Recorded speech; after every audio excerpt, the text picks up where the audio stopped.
Welcome to FNL Webcast. My name is Vicky Denton, and I'm your host. Our guest today is Daiane Spadari.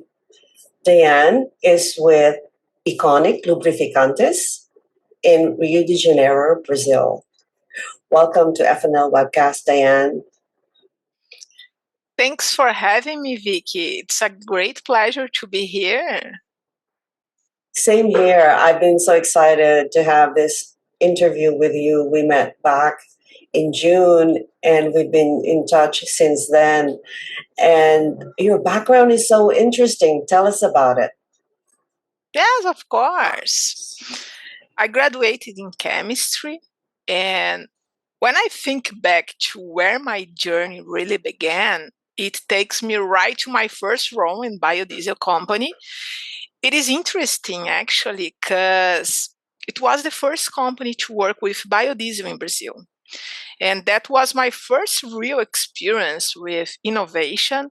And it was amazing to be part of something so groundbreaking here in Brazil. And also, it was my first chance to lead and made me realize the importance of being a good leader and how much more I had to learn. I was too younger.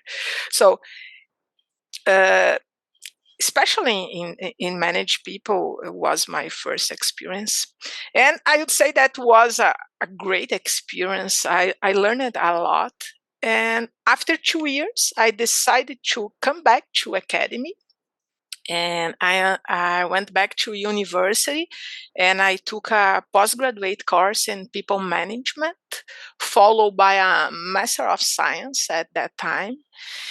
And I thought maybe I could become a professor. And times went by. By the end of my studies, I felt that something was missing. The fast pace and hands on, the pressure, the environment of the industry. So I found myself in a crossroad, and I knew I had to make a decision. So go to a PhD or return to industry. So I chose to go back, and I would say, Vicky, that I've never regret of this decision because I love what I do. So I returned to the industry, and at that time was in 2010, and but this time in the lubricant field. I started working with Ipiranga, a well-known company here in Brazil. At this time, I had opportunities to work across different technical areas like R&D, quality control, technical service. And in 2018, I had the chance to be part of creating Iconic Lubricants. That is a joint venture between Ipiranga and Chevron. And being part of that merger taught me a lot about working across different teams, adapting myself, different culture. It was a unique experience. And today I lead the R&D team at Iconic Lubricants, where I get to bring together my technical skills and what I've learned about leadership in my path.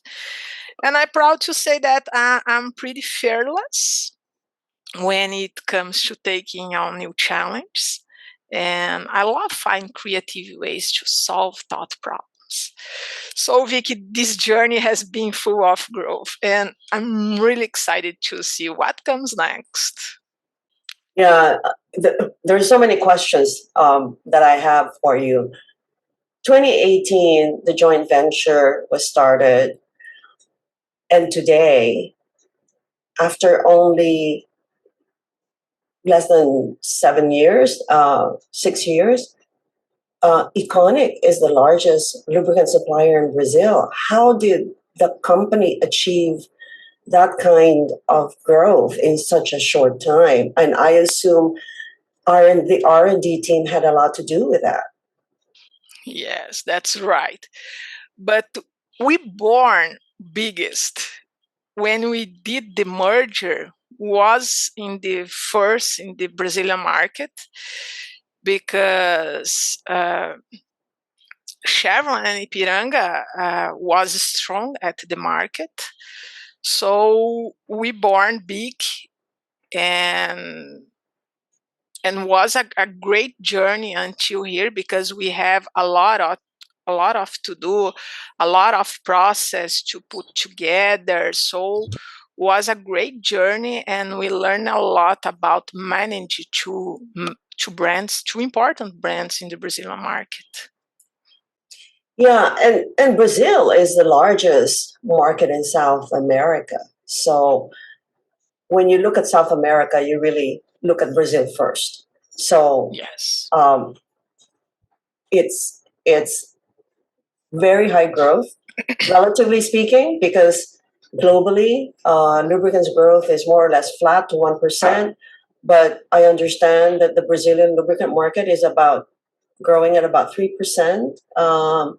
So there's a lot of pressure on you. Yeah, because the Brazilian market is one of largest, as you said, in the South America, with annual consumption around 1.2, 1.3 million metric tons. And we are seeing a moderate growth, especially in sectors like automotive, industrial manufacturing, and agriculture.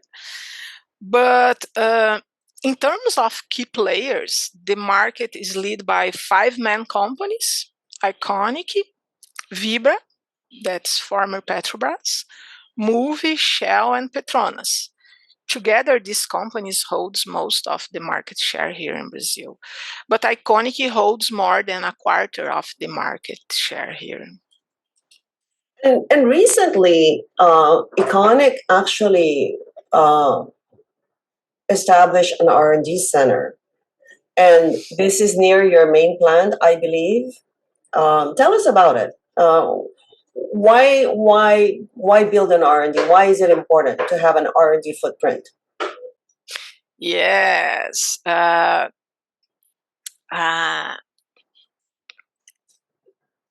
Iconic recently have a major milestone.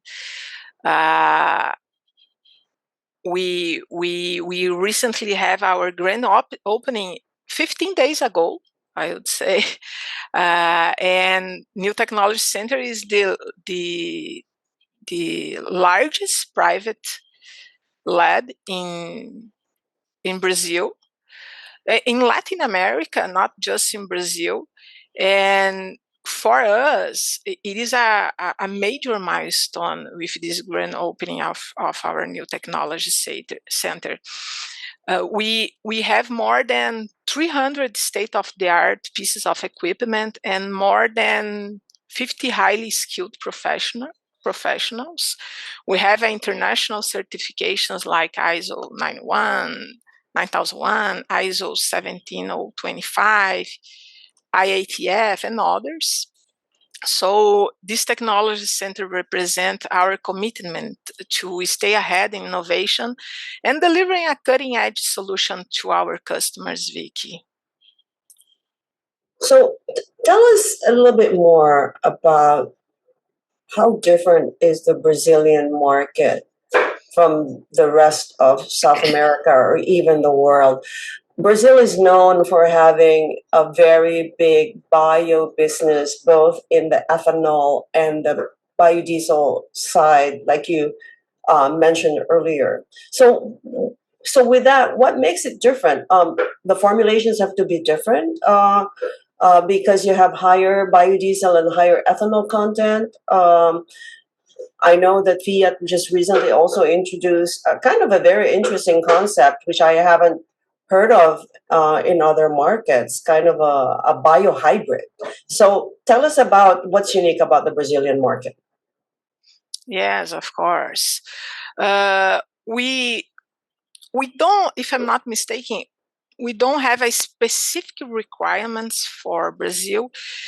There is only one specification of Volkswagen VW 508.88, which was introduced to the Brazilian market to meet the specific need of flex fuels engines that run on both gasoline with ethanol content and a pure hydrated ethanol. Beside this spec, there are no exclusive requirements for our market.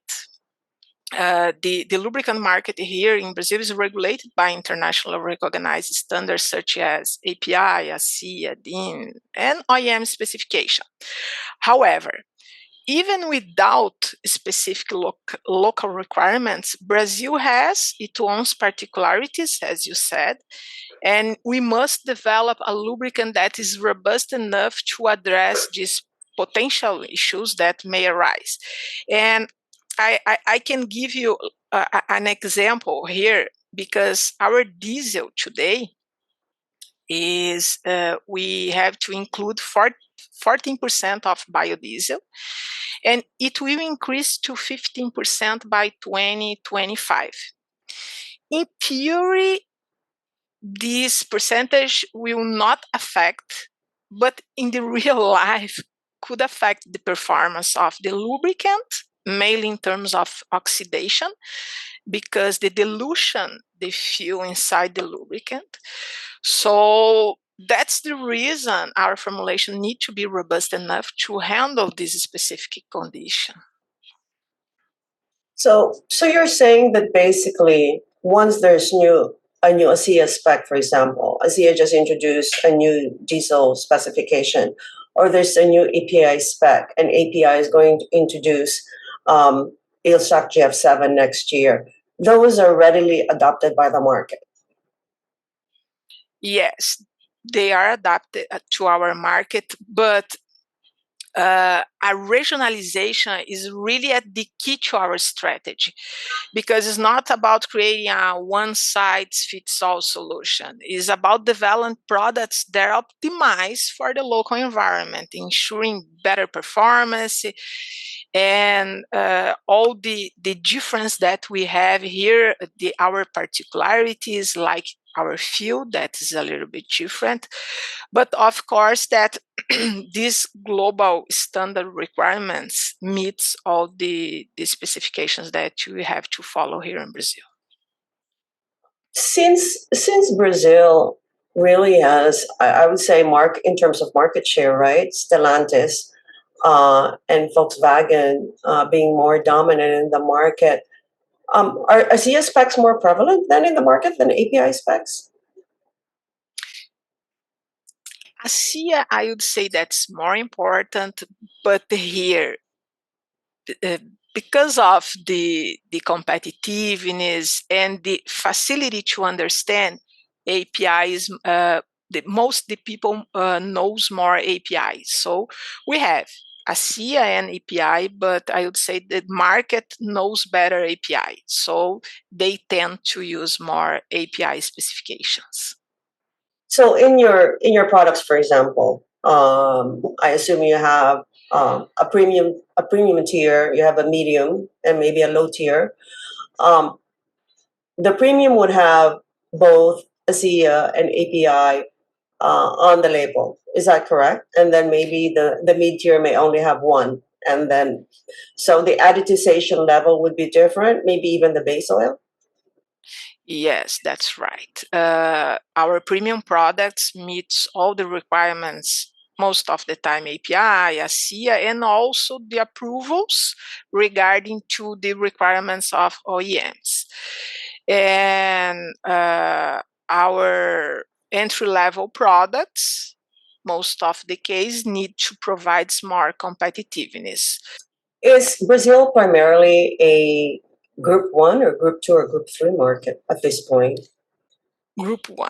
We produce here in Brazil. We produce Group 1 and also Group 2 re-refined base oil.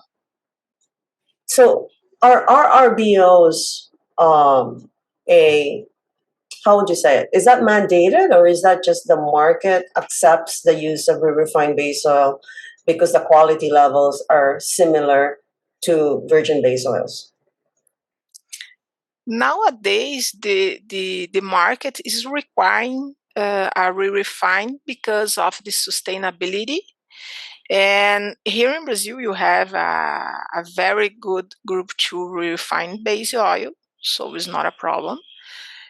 So you mentioned that RRBO is mandated, how many percent of a formulation needs to be from refined base oil, or is that basically depending on a specific um, product, or is it across all products, whether it's automotive or industrial? You have to contain some refined base oil in the formulation. It's not an obligation to use a refined base oil. You can choose, and depends of the product. We can put a little percentage, or depends of the specification. You can use a full refined base oil. So yes, Chevron has now Group 3, right, with next base, and traditionally they've had Group 2. They're one of the pioneers in that market. Tell us the difference in the uptake between a Group 2 and Group 3 in Brazil, because with low viscosity being one of the emerging trends, I would say it's not really emerging anymore, but especially with Japanese engines and even to some degree with European engines, um, they like to use low viscosity engine oils for obviously for efficiency. So how is the market unraveling between Group 2 and Group 3? Does Group 2 become more than an industrial oil first choice, and Group 3 becomes a more of a almost a requirement in formulating a premium automotive engine oil? Vicky, I would say I would divide it in two categories. When I choose Group 2, I would say that's more related with 8-DMO.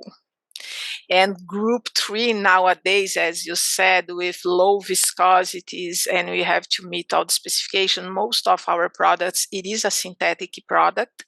And here in Brazil, you have to use 100% of Group 3 when we're talking in a synthetic product. So passenger cars, automotive passenger cars, we use most of the Group 3. And HDMO, Group 1 and Group 2. In terms of um, industrial oils,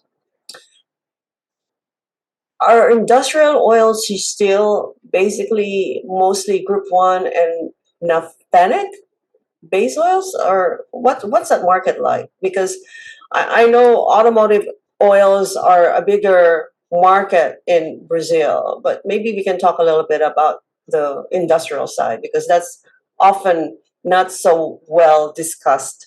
But I'm sure it's a very significant business of Iconic. Yeah. Yes, it is. Yes, it is a huge volume. Yes, industrial oils, we use majority Group 1 and Group 2. So entry-level products, we are using Group 1, but when it comes to medium and top-tier products, we are using Group 2 to meet all the specifications. When I'm thinking in huge volumes in industrial segment, we majority it is a hydraulic fluids, so we have a premium hydraulic fluids that use just Group 2. Yeah, Diane. Around the world, there's a movement, whether it's in Europe, to a certain degree in the United States, and even in Asia, especially China, of course, which is a market leader in electric vehicles. Um, how is electrification in Brazil? Is there a movement to move towards what we call new energy vehicles, which include battery electric, hybrid? Tell us a little bit about that market, and is that something that you're watching out for as R&D manager? Yes, it is. But here in Brazil, as you have a specific kind of fuels that put us apart of the other countries, we have ethanol, we have biodiesel. So I would say that the pace of electrification here will be slower. That's my opinion. And because of that, if you compare, Brazil is the sixth largest lubricant market in the world. And with this lower pace of electrification here, it is on track to become the fourth largest. And I would say that this makes Brazil a very attractive market. And because in terms of sustainability, fuels, options, Brazil is much more easy to go to the hybrid option. Yeah, I talked a little bit about Fiat introducing a biohybrid. Okay, so a biohybrid means they're using ethanol in their fuel mix, right? That's the only difference. Or is there more? Is there more nuance to having a biohybrid? This is so unique for Brazil. I've never heard such an engine outside of Brazil. Yes, it is. I'm not sure if it is unique, but here in Brazil, you have, because you have the obligation to use 14% of biodiesel inside the diesel, and 27.5 ethanol inside the gasoline. So this is something different and put us apart of the others.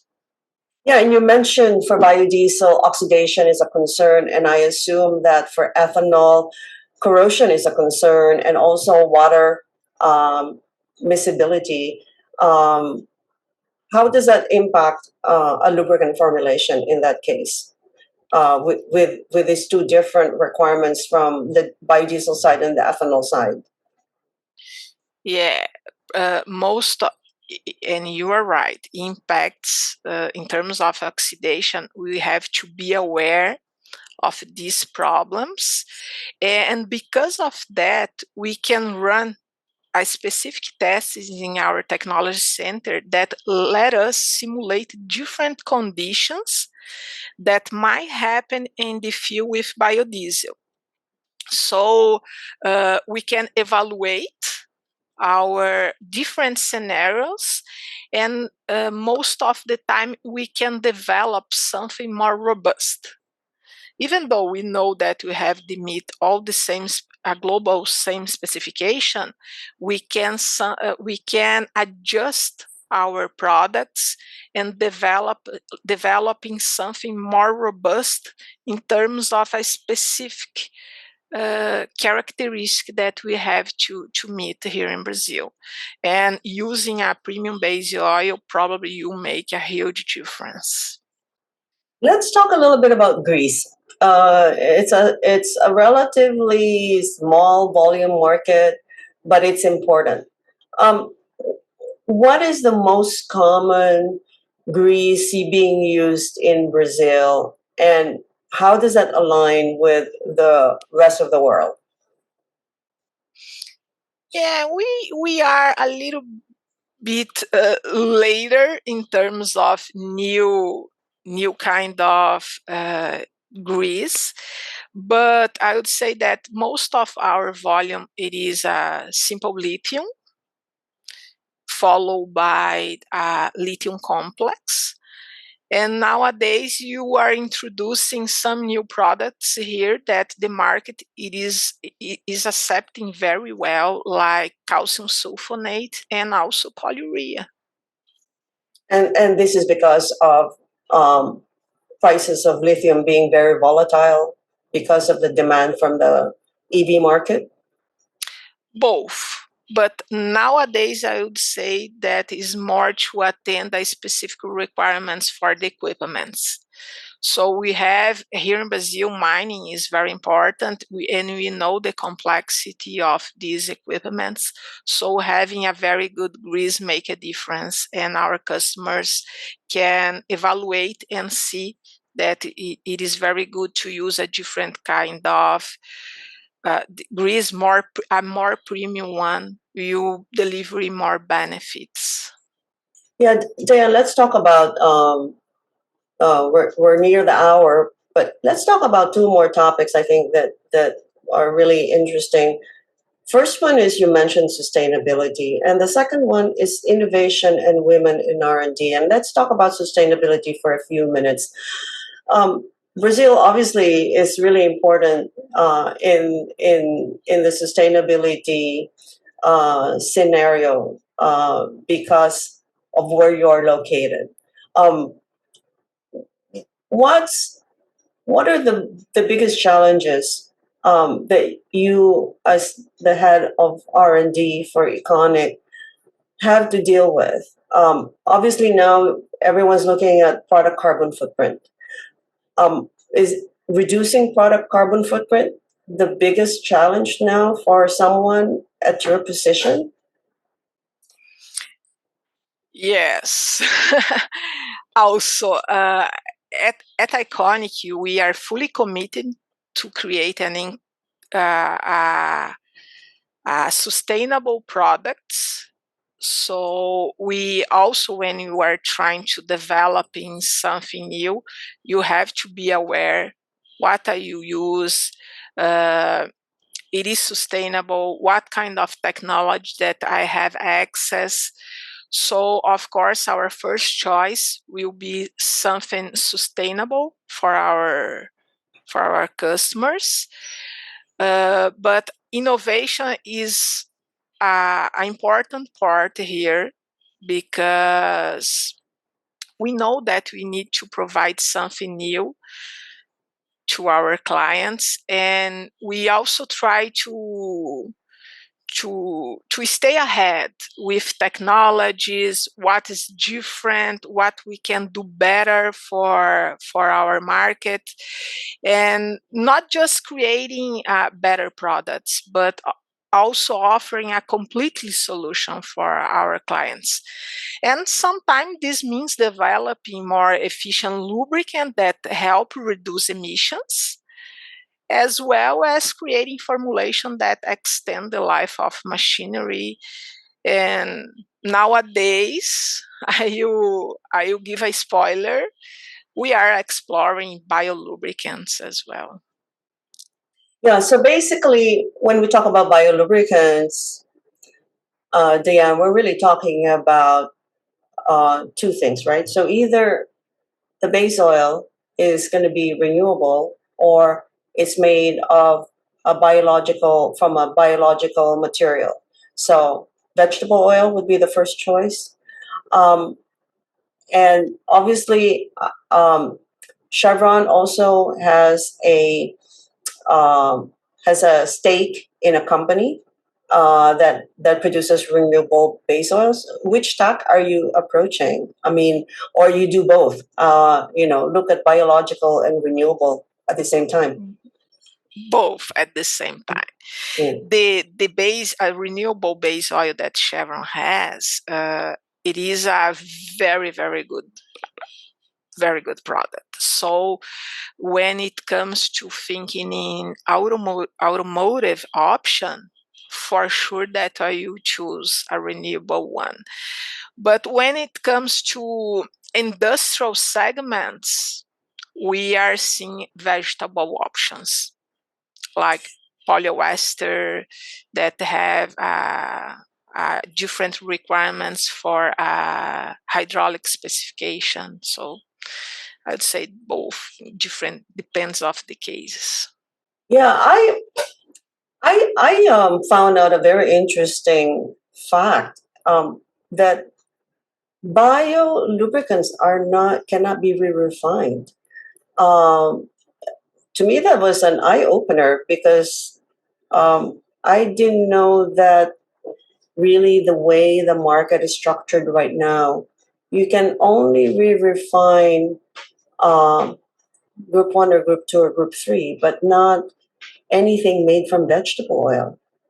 Um, does that, from an R&D point of view, would that be a consideration for you that, when you look at the carbon footprint, the end point of the product, if a biolubricant cannot be re-refined, maybe that's not as good an option as we all thought it would be. Yes and no, I would say, Vicky, because when you're thinking the way the re-refine companies are doing right now, you are right. It's not possible. We talked a lot with these companies, and vegetable oil is like poison in their systems.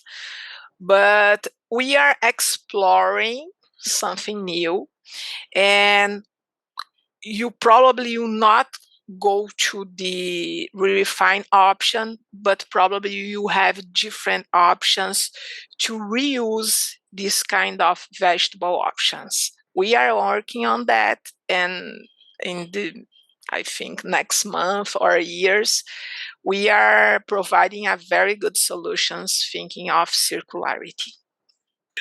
Yeah, Diane, let's talk about a topic I think that's close to your heart: women and innovation. You are the prime example of that person. Was it difficult to get to where you are? In Brazil, are there any glass ceiling? Or is this a natural path for women to take to get into? And would you encourage other women to follow the path that you have?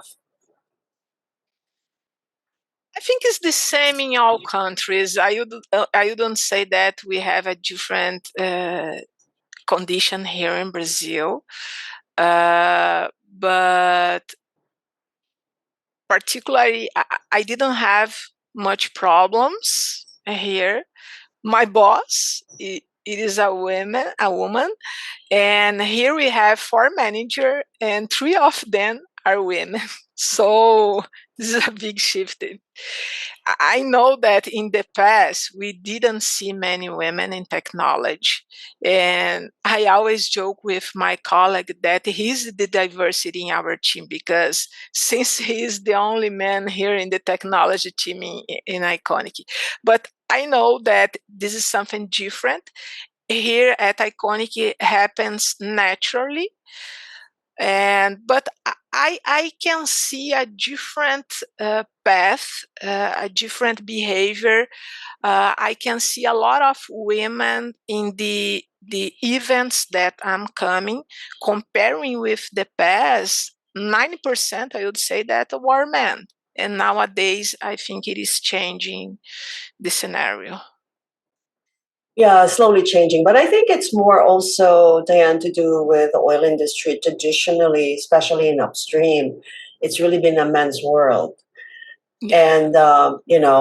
And, and slowly, but and even in refining, but I think slowly women, in fact, are making some inroads. But um, one of the challenges in other countries, though, is attracting talent into our industry because let's face it, we're not a sexy industry, right? We're very when you think about lubricant, you always think about the mechanic working in a car, and is there a problem attracting talent in Brazil to join an industry like lubricants or oil and gas? Yes, it is a little bit. It's not easy because we know our industry nowadays. The When you're thinking about, oh, I will start in a company that makes something sustainable, totally different, with a different kind of products. But I'm really proud to say that here at Iconic, we are in a very good path in regarding sustainability. So this is something that helps us to achieve more talent to work with us. And Iconic invest and recognize the importance of having a diverse team. And we know that having an open mind and diverse perspective, it is very good. And in this way, I think we are having successful in get more talent, younger people to work with us. Yeah, well, Dan, it's been really interesting talking to you, and thank you so much for your time. And before we wrap up, anything that you would like to impart to our viewers around the world? Just to thank you so much for having me on on this podcast, Vic. And I would say that at Iconic we are committed to challenge ourselves every day, looking at what's already on the market and asking how can we do better. So innovation and sustainability are at the core of everything and that we do, and we are excited about making the difference in our segment. I think it sounds like an interesting place to work in. Thank you so much again, Diane, for the time. And we look forward to seeing you again soon. Take care. Me too. Take care, Vicky.